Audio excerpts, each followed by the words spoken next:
Video का intro देख के आप ये तो समझ गए होंगे कि आज मैं अपनी 6 मंथ की स्ट्रेटजी शेयर करने वाली हूँ। So hello everyone, welcome again my HD blog. I hope you guys are well.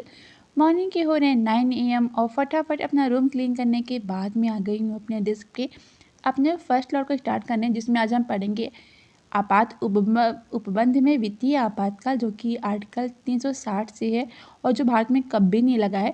सो पहले हम बात करते हैं अपने 6 मंथ स्ट्रेटजी की। हमने क्या क्या सोचा है कि आगे क्या क्या करना है। तो मैंने अपनी इस स्ट्रेटजी को कई पार्ट में डिवाइड किया है। तो फर्स्ट पार्ट में मैं 5 ईयर के क्वेश्चन पेपर सॉल्व करूंगी कि यूपीएससी कैसे क्वेश्चन पूछा। जैसे अगर हम ज्योग्राफी की बात करें तो वहाँ से मैपिंग के काफ़ी ज़्यादा क्वेश्चन आ रहे हैं, और जितने भी ऐसे हिस्ट्री में इस बार पिछली बार अगर हम देखें तो मॉडर्न हिस्ट्री ज़्यादा क्वेश्चन आए हुए थे। इस तरीके से हम देखेंगे कि कैसे क्वेश्चन यूपीएससी पूछ रहा है, उस हिसाब से अपनी आगे का जो रिवीजन है और जो भी बुक रीडिंग है उसको करेंगे। देन हम 10 साल के क्वेश्चन पेपर सॉल्व करेंगे विथ एनालिसिस। और एनसीईआरटी के लिए अगर बात करें तो हिस्ट्री में मैं ओल्ड एनसीईआरटी देखूंगी और ज्योग्राफी के लिए न्यू एनसीईआरटी।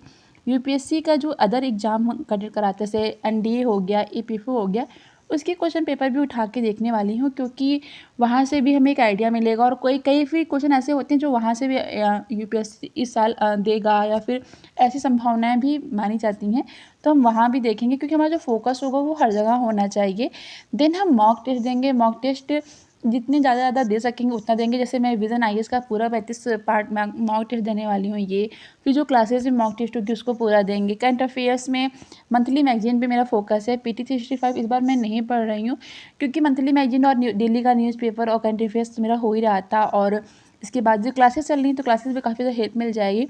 फिर रिवीजन, मल्टीपल टाइम रिवीजन बहुत इंपॉर्टेंट है। वन रिसोर्स, ऐसा नहीं कि 10 बुक से, ऐसा नहीं करना है। वन रिसोर्स रहेगा, उससे अच्छे से अपना रिवीजन करेंगे। सी सैट पे पूरा फोकस रहेगा। इसमें सी सैट की क्लासेस भी चल रही हैं, जिसमें मैथ और रीजनिंग दोनों पढ़ाया जाए है। तो सी सैट पे मेरा फोकस 1 डे से है। उसके बाद अगर हेल्थ की बात करें तो हेल्थ पे मेरा फोकस रहने वाला है। फूड क्वालिटी पे, देन रनिंग एक्सरसाइज, ये भी इंक्लूड करेंगे। और जो भी क्लासेस मेरी चल रही हैं उस पर पूरा ट्रस्ट करना है, कि जो जैसे अभी जैसे हमारा इंटर का एग्ज़ाम होता था या हाई स्कूल हमें दिया, ग्रेजुएशन किया है, तो वहाँ जिस तरीके से हमने अपने टीचर के ऊपर ट्रस्ट किया था कि सर के जो नोट्स हैं उनको अच्छे से पढ़ना है, वो यहाँ भी मैं करने वाली हूँ। कि जितनी भी क्लासेस मेरी हुई हैं सारे नोट्स को अच्छे से रिविज़न करूँगी।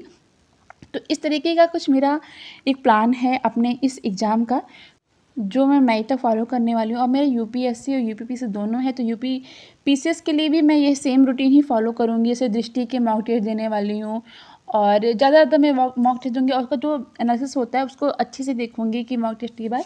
तो अभी मैं मॉक टेस्ट ही लगा रही थी। मॉक टेस्ट लगाने के बाद मैं अभी अपना मैप प्रैक्टिस करने जा रही थी। जिस कोचिंग से मैं ऑफलाइन क्लासेस करती थी वहाँ से ये वीडियो मेरे पास आया। तो ये प्रयान भैया, इनका बिहार में एपीओ में हो गया था, तो सर ने वीडियो भेजा था कि सबका हो रहा है, तुम्हारा कब आया, तुम कब मिलने आ रही हो, इस तरीके से। और अच्छा भी लगता है कि जब आपके जानने वाला कोई सिलेक्शन होता है, बट प्रेशर भी आता है माइंड पे कि मेरा कब होगा।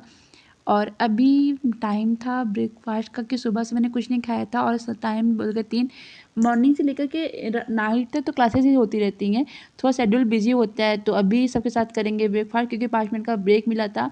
दिन टाइम था सीसैट का, जो कि सीसैट क्लास में शुरू हो जाती हैं 7 PM पे। तो अभी मैं सीसैट लगाई थी। सीसैट सर काफ़ी अच्छे से पढ़ा रहे हैं, और यहाँ पे सीटिंग अरेंजमेंट का चल रहा है कि इस तरीके से लोग बैठे हुए हैं, और जो इसका आंसर है वो इसका आंसर बी होगा। और सर का क्या है कि सर जो भी कोई क्वेश्चन बताते हैं उसको पूरा बताते हैं इसके, लेकिन उसके पहले सर टाइम देते हैं, कितने टाइम में आप उसका आंसर दोगे। तो ये टास्क भी होता है, और सर बाद में अच्छे समझाते भी हैं कि क्या आंसर होगा और कैसे सॉल्व करना है। तो सी सैट पे अगर आप फोकस नहीं कर रहे हो तो अभी से स्टार्ट कर दीजिए। अगर आप एक वीक में एक दिन 2-3 घंटे, तो तब भी आपका अच्छे से कवर हो जाएगा, क्योंकि ज़्यादा टाइम अब नहीं है, 6 मंथ है। और सी सैट पे ऐसा करके लोग करते हैं क्या है कि फोकस नहीं करते हैं कि हो जाएगा, क्या करना है। बट सी सैट ऐसा एग्ज़ाम है जो अगर आपका क्वालिफाई नहीं हुआ तो आपका जिस पेपर की कॉपी नहीं चेक होने वाली है। तो सी सैट बहुत इंपॉर्टेंट है, तो इस पर पूरा फोकस कीजिए और अच्छे से सॉल्व कीजिए। तो काफ़ी इंटरेस्टिंग भी है और अच्छा भी लगता है, मज़ा भी आती है मुझे सी सैट सॉल्व करने में। और 12 बजे में क्लास होती है परसेंटेज की, वहाँ पे सर मैथ का पढ़ाते हैं। तो ये मेरे यूपी पीसीएस और यूपीएससी दोनों के लिए काफ़ी अच्छा है, क्योंकि अगर यूपी पीसीएस की बात करें तो वहाँ पे सीसैट और थोड़े से क्वेश्चन इजी होते हैं, बट यूपीएससी का जो सीसैट होता है वो काफ़ी टफ होता है और काफ़ी बड़े लेवल पे होता है। उसको आप बहुत मेहनत करनी होगी आपको। अगर सीसैट पे फोकस किया, अगर तो टाइम है, आप सीसैट पे पूरा फोकस कीजिए अभी से ही। सो ये मेरा नोट्स क्या बोले सीसैट का, ये रफ कॉपी आप बोल सकते हैं। जो भी स्क्रीन पे क्वेश्चन दिखता है मैं उसको यहाँ पे सॉल्व कर लेती हूँ, क्योंकि आपको एक ट्रिक आना चाहिए जिससे आपका क्वेश्चन अच्छे से सॉल्व हो जाए। और क्योंकि टाइम मैनेजमेंट बहुत इंपॉर्टेंट है, आपका सिलेबस टाइम मैनेजमेंट इस पर ज़्यादा फोकस करना है कि कैसे क्वेश्चन आप अच्छे कम टाइम में अच्छे से दे सकते हो। सो अभी टाइम था बुक रीडिंग का, तो मैं मॉडर्न हिस्ट्री की बुक लेकर के आ गई थी। तो ये स्पेक्ट्रम की बुक है, तो मॉडर्न हिस्ट्री से भी काफ़ी ज़्यादा क्वेश्चन आते हैं। और जो स्पेक्ट्रम की बुक के पीछे का 20-25 पेज होता है वो बहुत इंपॉर्टेंट, आप उसको ज़रूर पढ़ के जाइएगा। 2-3-4-5 बार जितनी बार आप पढ़ सकें उसको बहुत पढ़िएगा, क्योंकि वहाँ से क्वेश्चन काफ़ी ज़्यादा आने के चांसेस होते हैं। और वहाँ पे से लगता है पूरे बुक का जो सार होता है कि क्या क्या इंपॉर्टेंट है वो पीछे लिखा होता है। तो प्रीलिम्स के लिए वो बेस्ट है, आप उसको अच्छे से कवर कर लीजिएगा। इसके बाद जो टाइम था वो था रिवीजन करने का।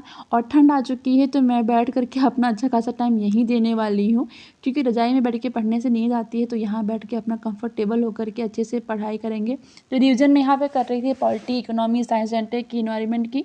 तो जितने भी नोट्स हैं मेरे पास सबको रिवीजन करेंगे, क्योंकि रिवीजन बहुत इंपॉर्टेंट है।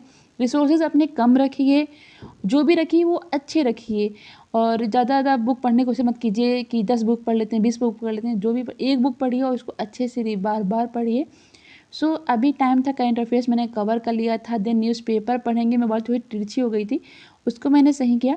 तो न्यूज़पेपर पढ़ने से ये होता है कि आपको मेंस के लिए काफ़ी ज़्यादा क्वेश्चन मिल जाते हैं, जैसे वर्ड मिल जाते हैं। और काफ़ी ज़्यादा से आपको एक आइडिया मिलता है कैसे हमें मेंस आंसर राइटिंग करनी चाहिए। और इसके साथ साथ मैं मैगजीन पे भी पढ़ रही हूँ, क्योंकि मैंने मैगजीन ऑर्डर किया था, मैंने आपके साथ शेयर भी किया था। और करंट अफेयर्स के लिए तो इतना ही बहुत है, क्योंकि क्लासेस तो हो ही रही हैं, क्लास में अच्छे से कवर करा लेंगे। जो यहाँ न्यूज़पेपर में दिख रहा था इंपॉर्टेंट, वो मैं अपने नोट्स में लिख ले रही थी। और ये आप देख सकते हैं कि आपदा प्रबंधन के लिए कैसे यहाँ पे आपको टॉपिक मिल जाएगा। और काफ़ी अच्छा ये पेज है। सो आज के इतना ही, मिलेंगे कल, तब तक के लिए बाय बाय, टेक केयर।